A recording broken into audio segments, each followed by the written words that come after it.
नमस्कार बंधुगण मंगलवार दिन करिनियंतु लवंग एवं फिटिकिरीर एही महा उपाय आपणक जीवनर समस्त दुख होइजिब दूर एवं प्रभु हनुमानक कृपारु आपणकु चारि दिगरु सुख समृद्धि एवं धनर मध्य प्राप्ति हेब। बंधु माने आपण माने जानिथिबे भगवान हनुमान एकमात्र एपरी देवता अछंते जहाकु कि चारि जुगरे अमर बोली कुहा जाय थाए। तेबे एही कलि जुगरे मध्य से अमर अटंती एवं प्रत्येक जगारे तांकर उपस्थिति मध्य रहिछि। आपण माने जानिथिबे जे व्यक्ति भगवान हनुमानकर पूजा आराधना करिथाए एवं भक्ति करिथाए सेही व्यक्ति को जीवन रे केबे भी दुख कष्ट एवं बाधा विघ्नर सामना करबाको पड़ी न थाए, कारण भगवान हनुमान सर्वदा ढाल सदृश तार रक्षा करिथांते। बंधु माने भगवान हनुमान को प्रसन्न करबा पई आमर सप्ताहर 7टी बार मध्यनु मंगलवारटी को विशेष बार बोली माना जाय थाए। एही मंगलवारटी एक चमत्कारी बार होई थाए। एही मंगलवार दिन जदि आपण विशेष रूप से भगवान हनुमानकर पूजा करिथांती किंबा भगवान हनुमान को प्रसन्न करबा पई कोनोसी उपाय को श्रद्धार सहित पालन करिथांती तेबे निश्चित भाबरे आपणक जीवन रे चलीथिबा समस्या गुड़िक आपणक जीवनरु दूर होई जाय थाए। बंधु माने हिंदू धर्म रे मान्यता रहिछि जे प्रभु हनुमानक पूजार एक अलग महत्व रही थाए। तेबे बंधु माने आजिर एही भिडियो रे मु आपण माननकु फिटिकिरी एवं लवंगर एक एपरी महा उपाय विषय कहिबाकु जाउछि जहाकि अत्यंत सरल अटे मात्र अत्यंत प्रभावशाली मध्य अटे एवं मंगलवार दिन ही एही उपायर पालन करा जाय थाए। एवं जदि आपण नियम सहकारे एवं श्रद्धा पूर्वक फिटिकिरी एवं लवंगर एही महा उपाय को पालन करिनियंती तेबे एहार फल केबे भी बेकार जाय न थाए।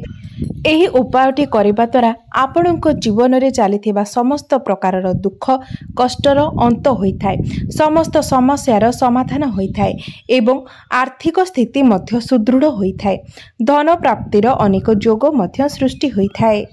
तेबे आपण माने जानती प्रभु हनुमानकर विशेष पूजा सर्वदा मंगलवार दिन एवं शनिवार दिन ही होइथाए एवं भगवान हनुमान को प्रसन्न करबा पई भगवान हनुमानकर भक्त माने प्रभुंकर प्रिय जिनिस तांको अर्पण करिथांती। बंधु माने गोटिए कथार ध्यान आपण सर्वदा रखिबे जे प्रभु हनुमान अल्प पूजा रे ही संतुष्ट होई जाई थांती, मात्र जदि आपण एहा मध्यरे किछि एपरी भूल करि दियंती तेबे भगवान हनुमान सेते शीघ्र ही आपणक उपरे रुष्ट मध्य होई जाई थांती। तेबे आजिर एही भिडियो रे आमे माने एही महा उपाय सहित ए विषय मध्य जानिबा जे आपण मंगलवार दिन केउ सब भूल कार्य वंचित रहिबा उचित जहा द्वारा आपण प्रभु हनुमानकर कोप दृष्टिर केबे भी शिकार हेबे नाही। आपणकु केवल प्रभु हनुमानकर आशीर्वाद ही प्राप्त हेबो।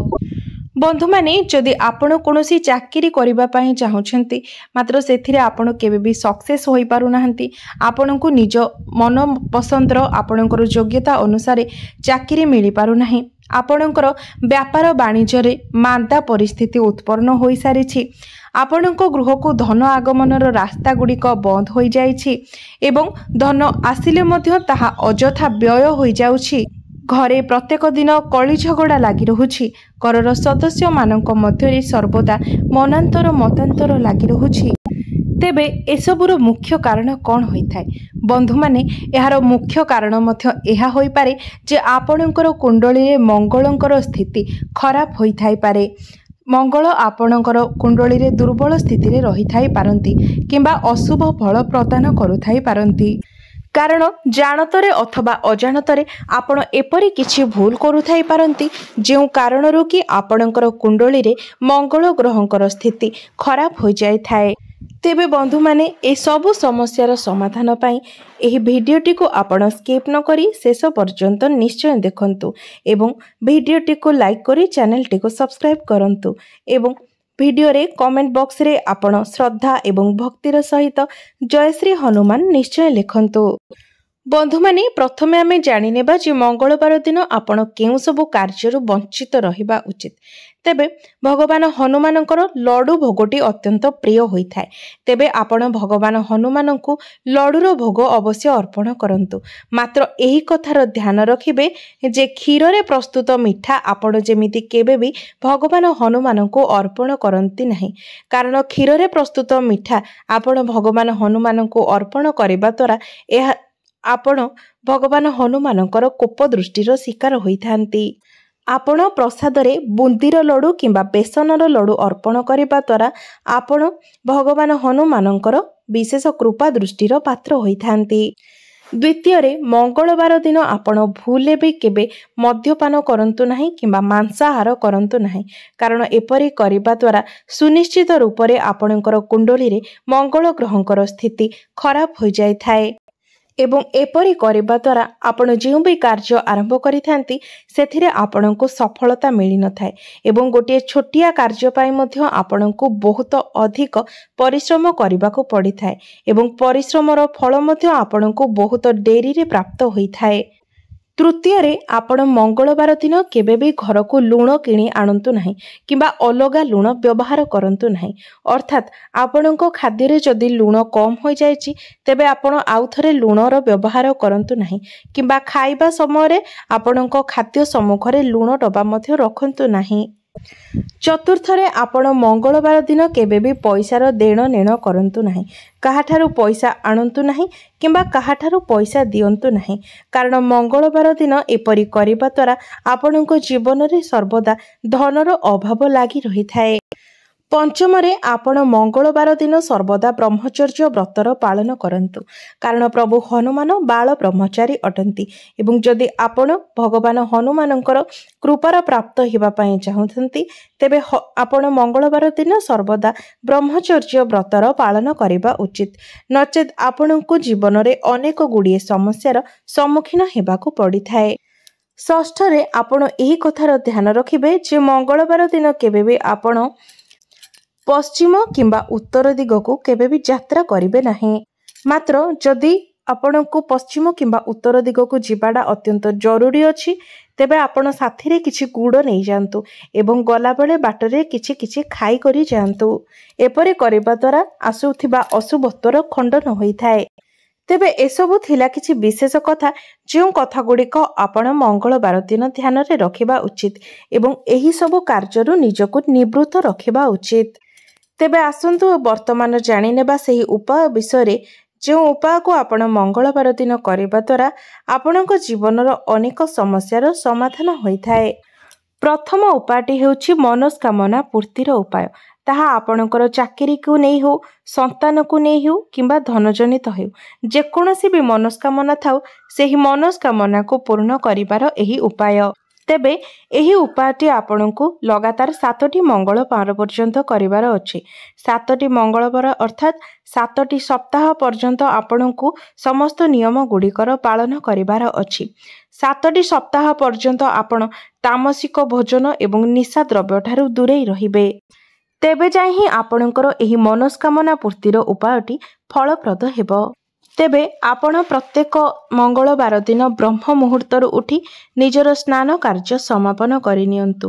ଏହାପରେ ଆପଣ ଘର ପାଖରେ ଥିବା କୌଣସି ବି ଓସ୍ତ ଗଛ ନିକଟକୁ ଯାଇ ସେଥିରୁ 11ଟି ଓସ୍ତପତ୍ର ଆଣନ୍ତୁ। ମନେ ରଖନ୍ତୁ 11ଟି ଓସ୍ତପତ୍ର ହିଁ ଆଣିବେ।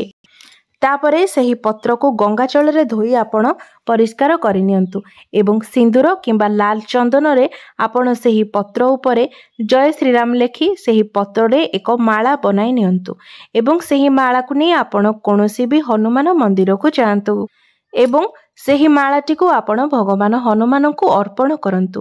ଏହି ଉପାୟଟି ଆପଣ 7ଟି ମଙ୍ଗଳବାର ପର୍ଯ୍ୟନ୍ତ ଲଗାତାର ଭାବରେ କରନ୍ତୁ ଏବଂ ଅଷ୍ଟମ ମଙ୍ଗଳବାରରେ ଆପଣ ଭଗବାନ ହନୁମାନଙ୍କ ନିକଟରେ ଆପଣଙ୍କର ଯେଉଁ ବି ମନସ୍କାମନା ପ୍ରକାଶ କରିବେ ଆପଣଙ୍କର ସେହି ମନସ୍କାମନାଟି ଭଗବାନ ହନୁମାନ ନିଶ୍ଚୟ ଭାବରେ ପୂର୍ଣ୍ଣ କରିବେ। ଏବେ ଜାଣିବା ଦ୍ୱିତୀୟ ଉପାୟଟି ବିଷୟରେ। ଏହି ଦ୍ୱିତୀୟ ଉପାୟଟି ହେଉଛି ଧନ ଏବଂ ସୁଖ ସମୃଦ୍ଧି ପ୍ରାପ୍ତିର ଉପାୟ। ତେବେ ଏହି ଉପାୟ ପାଇଁ ଆପଣ ମଙ୍ଗଳବାର ଦିନ ରାତିରେ ଶୋଇବା ପୂର୍ବରୁ ଭଗବାନ ହନୁମାନଙ୍କ ଉଦ୍ଦେଶ୍ୟରେ ସୋରିଷ ତେଲର ଏକ ଦୀପ ପ୍ରଜ୍ୱଳନ କରିବାର ଅଛି। एवं दीप को जलाई आपण को 11 थर हनुमान चालीसार पाठ करिबार अछि। लगातार 5टी मंगलवार पर्यंत आपण को एही उपाय पालन करिबार अछि।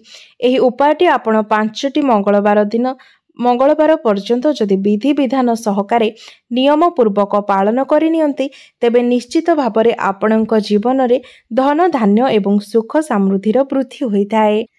चतुर्थरे चाकरी प्राप्तिर उपाय। बंधु माने जदि आपणଙ୍କର योग्यता थिबा सत्वे मध्य आपणଙ୍କର योग्यता अनुसार आपणଙ୍କୁ चाकरी मिलु नाही तेबे एही उपायटी करिबा द्वारा निश्चित भाବରେ आपणଙ୍କର चाकरी प्राप्ति होइथाए। तेबे एही उपायटी आपणଙ୍କୁ 4टी मंगलवार पर्यंत करिबार अछि। प्रत्येक मंगलवार दिन आपण ब्रह्म मुहूर्तरू उठी स्नान कार्य समापन करी गोटे नड़िया को नहीं हनुमान मंदिर को जातु एवं हनुमान मंदिर रे सेही नड़िया को आपण दान करि दियंतु। एपरि जदि आपण लगातार 4टी मंगलवार पर्यंत करती तेबे निश्चित भाବରେ आपणଙ୍କ चाकरी प्राप्ति रे आसुथिबा बाधा विघ्न एवं असुविधा गुड़िक दूर हो जाए एवं आपणଙ୍କର मनोवांछित चाकरी मध्य आपणଙ୍କୁ प्राप्ति होइथाए। चतुर्थ उपायटी हेउछि जदि आपणଙ୍କର व्यापार वाणिज्य रे आपणଙ୍କୁ सब बेले क्षतिर सामना करबाकू पड़ुछि, व्यापार वाणिज्य मांदा हो जाइछि, आपणଙ୍କର आर्थिक स्थिति खराब हो जाइछि तेबे एही उपायटी पालन करिबा द्वारा आपणଙ୍କୁ निजर व्यापार वाणिज्य रे लाभ प्राप्ति हेबो, गृह रे धन धान्य रे मध्य वृद्धि हेबो। तेबे एही उपायटी को आपणଙ୍କୁ 5टी मंगलवार पर्यंत करिबार अछि। प्रत्येक मंगलवार दिन आपण हनुमान मंदिर रे छोट घंटी हेउ किंबा बड़ घंटी हेउ गोटे घंटीर दान करंतु। आपण 5टी मंगलवार पर्यंत गोटे गोटे करी 5टी घंटीर दान करंतु। एपरि करिबा द्वारा आपणଙ୍କର व्यापार वाणिज्य रे आसुथिबा समस्त बाधा विघ्न गुड़िक दूर हो जाए थाए एवं व्यापार वाणिज्य रे आपणଙ୍କର उत्तरोत्तर उन्नति होइथाए। एबे जानिबा शेष उपायटी विषय। यह एक एपरि चमत्कारी उपाय अटे जो उपायटी को जदि आपण नियम सहकारे पालन करनियंती तेबे आपणଙ୍କ जीवनर समस्त कष्ट समस्त समस्या दूर हो जाए थाए। आपणଙ୍କର प्रत्येक मनस्कामना मध्य पूर्ण होइथाए। तेबे सेथिपाई आपण गोटे लाल रंगर पुटुली नहीं जांतु एवं सेथिरे 5टी फिटिकिरी एवं 2टी लवंग रखि दियंतु। मने रखिबे जे 5टी फिटिकिरी एवं 2टी लवंग रखिबे। तापरे सेही पुटुली रे आपण फिटकिरी एवं लवंग को रखंतु एवं सेही पुटुली सहित एक सोरिष तेलर दीप नहीं आपण कोनोसी भी हनुमान मंदिर को जांतु। तापरे दीप को सेठारे प्रज्वलन करी 11 थर हनुमान चालीसार पाठ करंतु एवं 11 थर हनुमान चालीसार पाठ शेष हेबा परे सेही पुटुलीटी को आपण भगवान हनुमानकर डाहाण पादरे छुआई दियंतु। मने रखिबे बंधु माने एही उपायटी केवल पुरुष माने करि पारिबे, कारण नारी माने केबे भी हनुमानक मूर्ति को छुईबा उचित नुहे, एहा द्वारा घोर पाप लागि थाए। तेबे जदि आपण स्त्री लोक अटंती एवं एही उपायटी पालन करूछंती तेबे अन्य कहा द्वारा आपण एही पुटुली को भगवान हनुमानक चरण रे छुआई नियंतु। एहापरे सेही पुटुली को आपण घर को नहीं आसंतु एवं जेउठारे आपण धन रखुछंती आपणक धन रखिबा स्थान रे सेही पुटुलीटी को रखि दियंतु। किबा आपण जदि व्यापारी अटंती किबा व्यापार वाणिज्य करूछंती तेबे आपणकर सेही व्यापार वाणिज्य स्थान रे जेउठारे धन रखुछंती सेहीटारे आपण एही पुटुली को रखि पारिबे। एपरि करिबा द्वारा आपणक व्यापार वाणिज्य रे किंबा घरे जदि कहार खराब नजर थाए किंबा तंत्र मंत्रर शक्ति रही थाए तेबे ताहा नष्ट हो जाई थाए। एहा सहित आपणक जीवन रे चालुथिबा समस्त दुख कष्ट एवं समस्या पीड़ार मध्य अंत होई थाए। आपणको भगवान हनुमानंकर विशेष कृपा प्राप्त होई थाए। तेबे बंधु माने जदि भिडियोटी मोर आपणको भल लगी थाए तेबे भिडियोटी को लाइक करी चैनलटी को सब्सक्राइब करिदेबे एवं कमेंट बॉक्स रे भक्ति एवं श्रद्धार सहित जय श्री हनुमान निश्चय लिखिबे।